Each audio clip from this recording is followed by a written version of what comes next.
Hello everyone, welcome back. I am Kris. This video was requested. This is how Indonesia became the most spiritual, diverse nation. So, before we get started, if you can click that thumbs up, helps me out.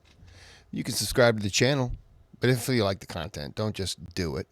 And then you can click on the thanks button. If you want to sponsor a video, just say thanks, if you want to do that too. All right. I got nothing else to say. So let's get into the video.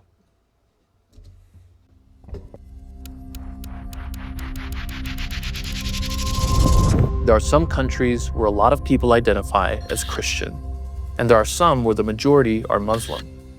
Some where Islam is more cultural than devout. And others where people live under Sharia law. There are some countries where people's lives are deeply rooted in animism and mysticism. And others where some people are so remote that they are still completely unreached by the gospel.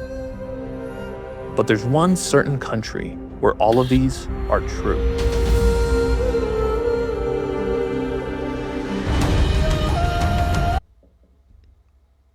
Sorry. I like that. That little, I'm right in the way. That little walk out. That's pretty cool.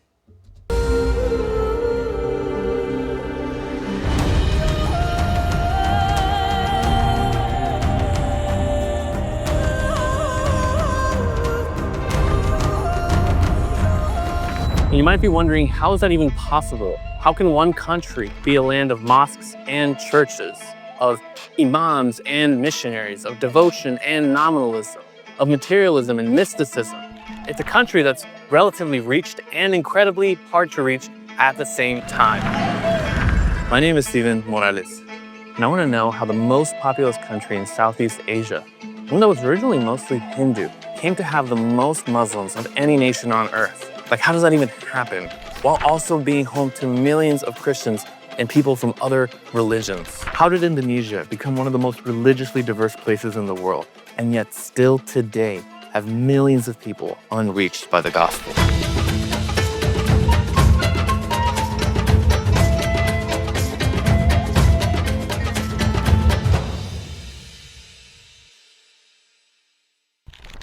I'm in Jakarta, with a metro area home to 30 million people.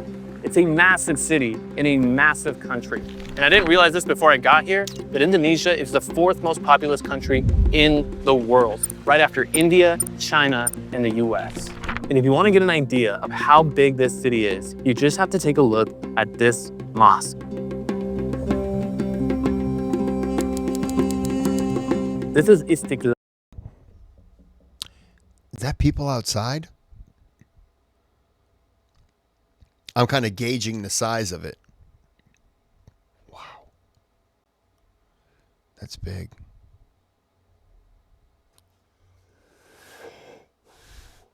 It's been a long day. So, okay, so I'm just going to guess then you can come out here and pray.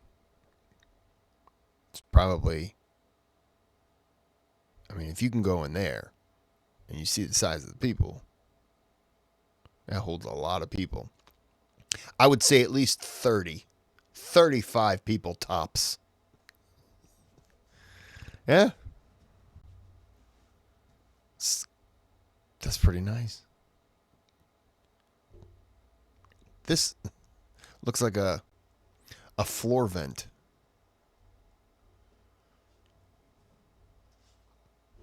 Huh. Okay.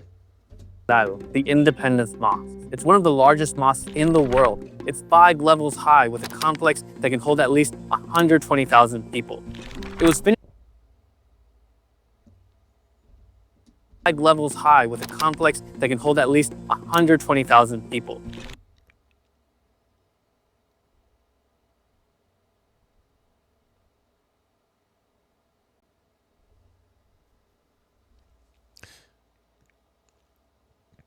The city I was born in is 120,000 people.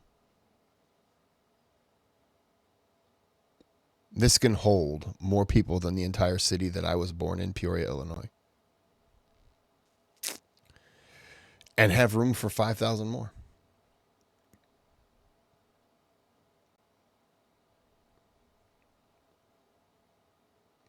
So we can all agree then my number of 35 people was a little short. I mean, it was a close guess, but I was a little off. Holy cow. When you see this picture, you really, I mean, 5 stories. That's. But when you see this, wow. Sorry, it's like 8 o'clock Friday. I'm tired. But when you see this, you can see the scale of the people, just how tiny they are inside of here. Holy cow. Wow. It was finished in 1978. I was just about to ask that. How old is it? Okay. During a time when the number of Indonesians identifying as Muslim was rising. And just in the last century, the number of Muslims in Indonesia has doubled. Earlier this year, one study reported that Pakistan has now surpassed Indonesia as the nation with the highest number of Muslims. But for years, Indonesia held the title as the most Muslim nation on earth. So when you step out of a massive mosque like this, if you wouldn't imagine that literally across the street, you would find a Catholic church, and just 10 minutes away, this. The Messiah Cathedral. It's home to a Protestant megachurch called the Reformed Evangelical Church of Jakarta. It's got the 5 solas of the Reformation spelled out all the way around the building. And this is where we begin to see the strange dichotomy. While Indonesia has a huge number of Muslims, it also has the second largest number of Christians in Southeast Asia. That's nearly 30 million people. To put that into perspective, there are more self-identified Christians in Indonesia than there are people in the whole country of Australia. But how does this all work? I mean, you don't see Protestant megachurches in Iran or Afghanistan, but that's kind of the point. Indonesia isn't like a lot of other predominantly Muslim countries. It's kind of its own world. But in order to understand the religious landscape of Indonesia, we have to start with the country's physical landscape. Indonesia is a massive archipelago. The nation of Indonesia is actually a vast chain of 17,000 islands, with nearly 280 million people inhabiting an estimated 6,000 of them. The islands straddle the equator, putting Indonesia in both the northern and southern hemispheres. About half the population lives on the island of Java. It's not the biggest island in the country, but it's definitely the most populated. It averages He said half the population? I know Indonesia has like 120. Was it 128 million?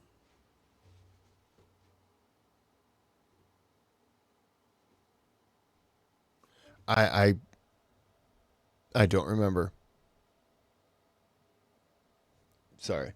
1,600 people per square mile, making it one of the most densely populated places in the world. Meanwhile, Indonesia also has islands with no people or very few, and some of those populations remain really remote. There are cultures within cultures here, making it one of the most diverse countries in the world. So what does this mean for Indonesia's religious landscape? Well, let's hop on over to a little island you've probably heard of before.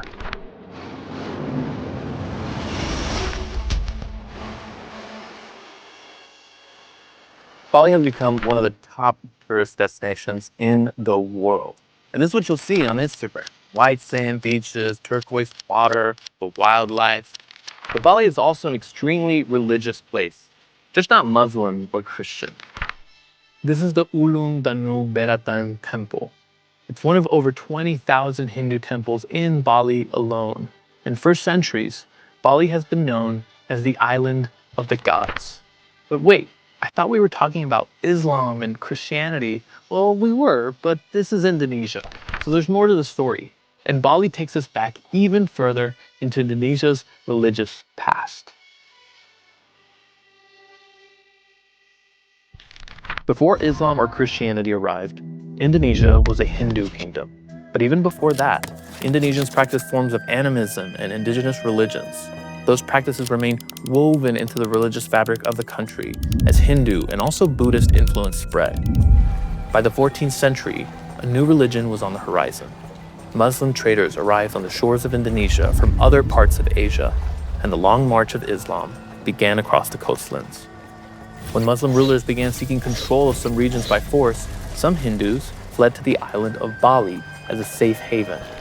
And today, despite the widespread growth of Islam in the entire country, the island of Bali remains 87% Hindu. Do they protect Bali? Does the Hindu religion, does it kind of protect the island and not really want, I'm sure you could live there, but they want to keep that, theirs kind of thing, predominantly theirs, which I mean would make, I would understand if you want to have one island where it's specifically whatever you believe in. And I can understand them wanting to do that if they were forced to flee and they went there and they set it up as a protection and stuff like that. I could get it.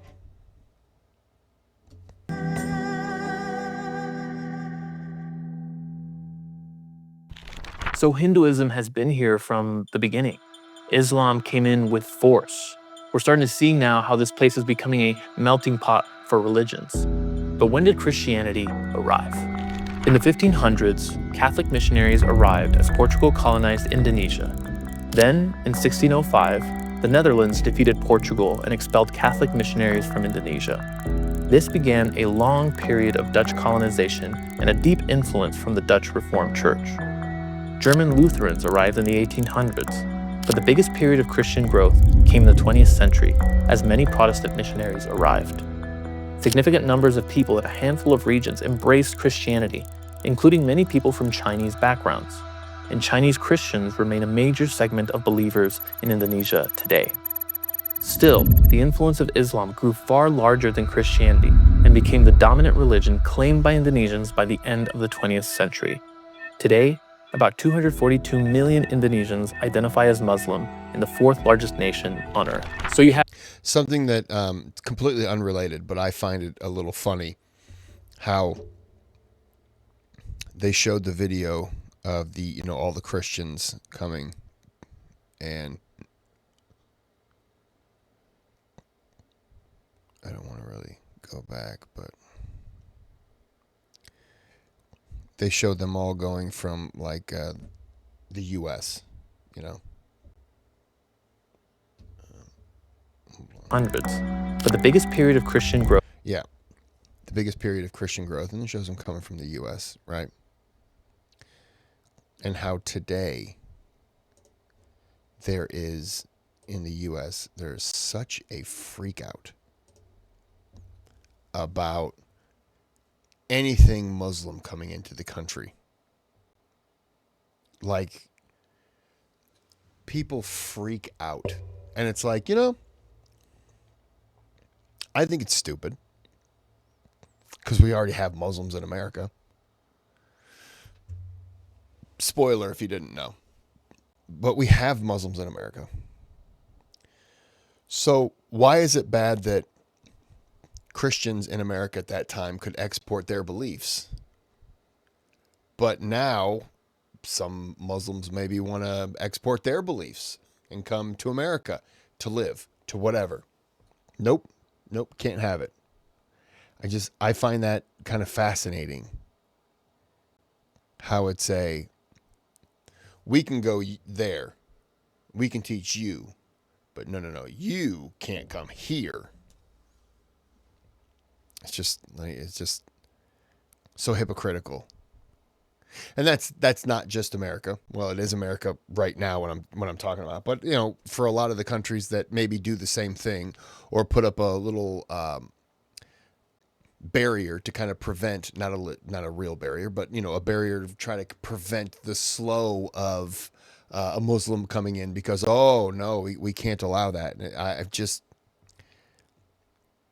100 years ago, your people left and went to other countries, so why is it not fair now? I don't know. That was just a side tangent. Still, the influence of Islam grew far larger than Christianity and became the dominant religion claimed by Indonesians by the end of the 20th century. Today, About 242 million Indonesians identify as Muslim in the fourth largest nation on earth. So you have Hindu 242 million identify as Muslim, and I thought there was like 128 million total. So this is Friday. I was talking to somebody when I saw this request on Thursday about Indonesia. He's a Christian and he hates Jewish people, but that's beside the point. But we were talking about that, and I was telling him the population of Indonesia and how almost every island is like a completely just different country, and it's got its own things, and its own views, its own words just aren't coming to me today. But it's they're just so, it's all just different, but it's not at the same time. And he was shocked when I told him the total, and I just don't remember what that. I'm trying to think of that number, so it's throwing me off. But he was shocked at that number, and then he informed me he didn't like Jewish people. So I was like, well, this conversation got weird. in Bali, Islam is now heavily present in Indonesia. You have notable pockets of Christianity, and you have smaller numbers of people who practice Buddhism or Confucianism. But here's the thing. It's one thing to check any of these major religions on your ID card, but peel back a layer, and you'll find that most people actually hold a second, more hidden belief system, one that touches every part of life: supernaturalism, or similarly, animism. When I talk to my neighbors, they're worried about the spirit guide cursed my wife and now she can't get pregnant. Or I can't cross this bridge because someone died there and their spirit is there and they're gonna curse me. Or I gotta go get this special ring that has a rock that's gonna bring success to my family, And so it's very much on that level. This is Henry. He's lived in Indonesia for years and has experienced firsthand the effects supernaturalism and animism has had in his neighborhood and among his friends. I would say the default worldview of most Indonesians is going to be animism. And then you put your formal religion on top of that as like a grid. I would say that's just as much true for Christians here.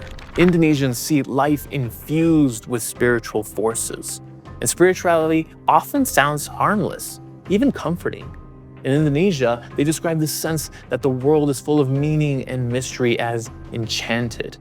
But this belief cuts both ways. If spirits are behind the blessings in your life, they're also behind your suffering. Every sickness, every calamity, every unexplained loss might be a sign that something or someone has turned against you. And this means that for centuries, Indonesians have lived not just in wonder, but in fear.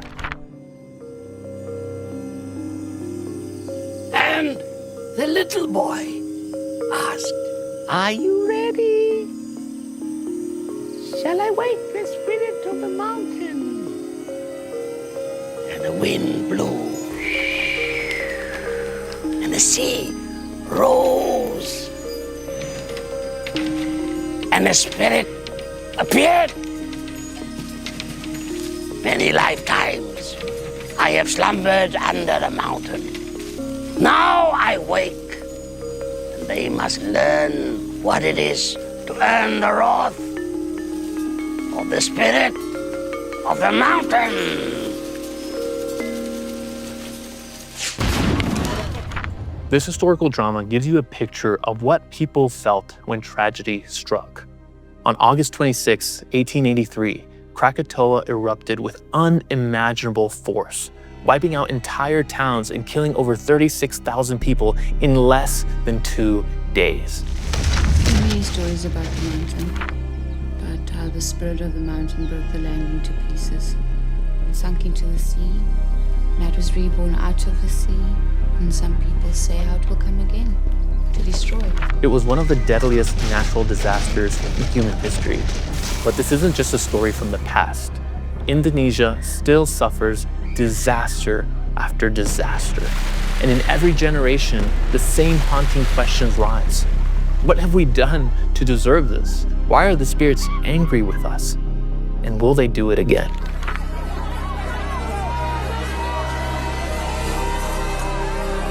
A powerful earthquake struck off Indonesia's western coast in 2004, sending ocean waters surging toward more than a dozen countries, since a massive tsunami swept ashore, killing more than 220,000 people.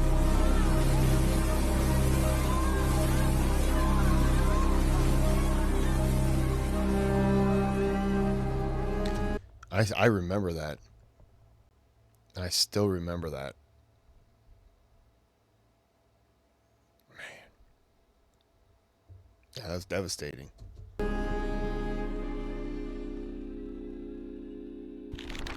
Indonesia may feel enchanted, but it's also spiritually complex. Alongside deep religious tradition, there's fear of spirits and unseen powers. Many claim a religion, but it's hard to know how many truly follow. So what happens when someone in a place like this does follow Jesus with their whole life? To understand, we'll need to go straight to the source and talk to some Indonesian believers themselves.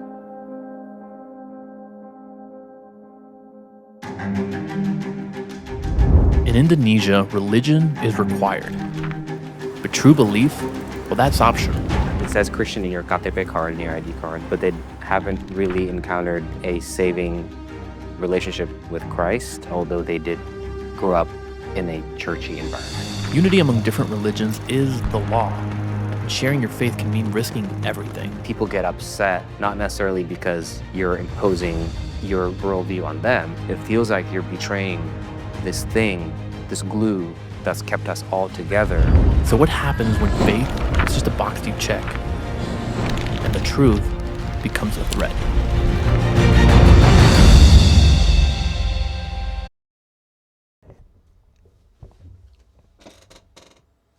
Okay, what is that? The untold story of Christianity in Morocco.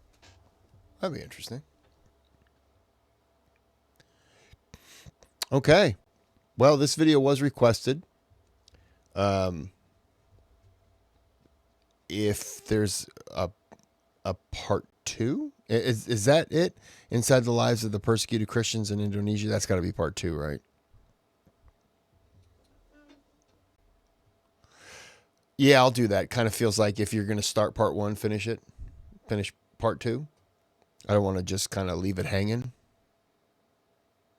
So I'll probably get that one. I can't guarantee how fast I'll get to it because hopefully I won't forget. But I'll click on that video after I'm done and then load it up on the screen and then come back to it because I got to do some more videos tomorrow. But anyways, yeah, that was interesting. I like that. Indonesia seems like a really cool place to visit. But whenever I think Indonesia, I instantly think kimono dragons and then being eaten to death.